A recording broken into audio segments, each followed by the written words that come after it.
Hello विद्यार्थी मित्रांनो, बघा आज फळाबद्दल माहिती पाहणार आहोत. जिल्हा परिषद प्राथमिक शाळा तुंगत, तालुका पंढरपूर. चला मी या ठिकाणी पहिलं फळ दाखवतो तुम्हाला. याचं नाव सांगा इंग्रजीत. मँगो. त्यानंतरचं पुढील फळ बघा, बनाना. म्हणजे काय? केळी. केळी कोणत्या जिल्ह्यात जास्त पिकते? जळगाव. त्यानंतर पुढील फळ सांगा, ऍपल. म्हणजे काय रे? सफरचंद कोणत्या राज्यात जास्त पिकतो? अरे वा, छान. यानंतर पुढील फळ पहा, त्याला काय म्हणतात इंग्रजीमध्ये? पोमग्रॅनेट. पोमग्रॅनेट म्हणजे काय? डाळिंब. चला नेक्स्ट बघूया. या फळाला इंग्रजीत काय नाव आहे? Custard apple. म्हणजे काय रे? सीताफळ. अगदी बरोबर. पुढील फळ पहा, काय म्हणतात त्याला इंग्रजीमध्ये? पपया. बरोबर. पपई खाता का नाही? पपई खाण्याचे आणि भरपूर फायदे आहेत.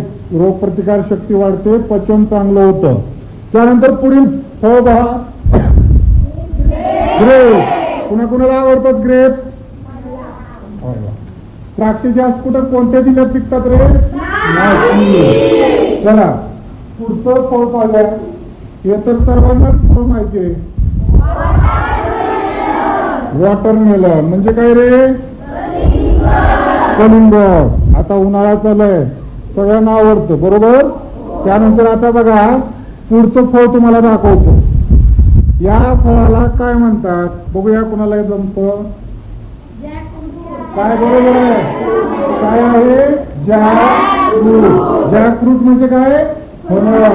हे तुम्हाला कोकणात पाहायला मिळतं जास्त. यानंतरच पुढील फळ बघा, पायनॅपलला काय म्हणतात रे मराठीत? अननस.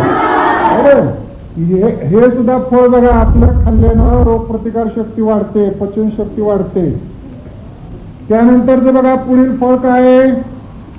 कोणतं फळ येतंय पहा? ऑरेंज. म्हणजे काय? कोणत्या जिल्ह्यात जास्त उत्पादन होतं या संत्रीचं? नागपूरची संत्री. त्यानंतर नेक्स्ट भाग, पुन्हा कुणाला आवडते? स्ट्रॉबेरी. सर्वांना. स्ट्रॉबेरी कोणत्या जिल्ह्यामध्ये, कोणत्या तालुक्यात जास्त पिकते रे? सातारा जिल्ह्यामध्ये. कुठला तालुका? महाबळेश्वर. अगदी बरोबर. छान. थँक्यू. बघा.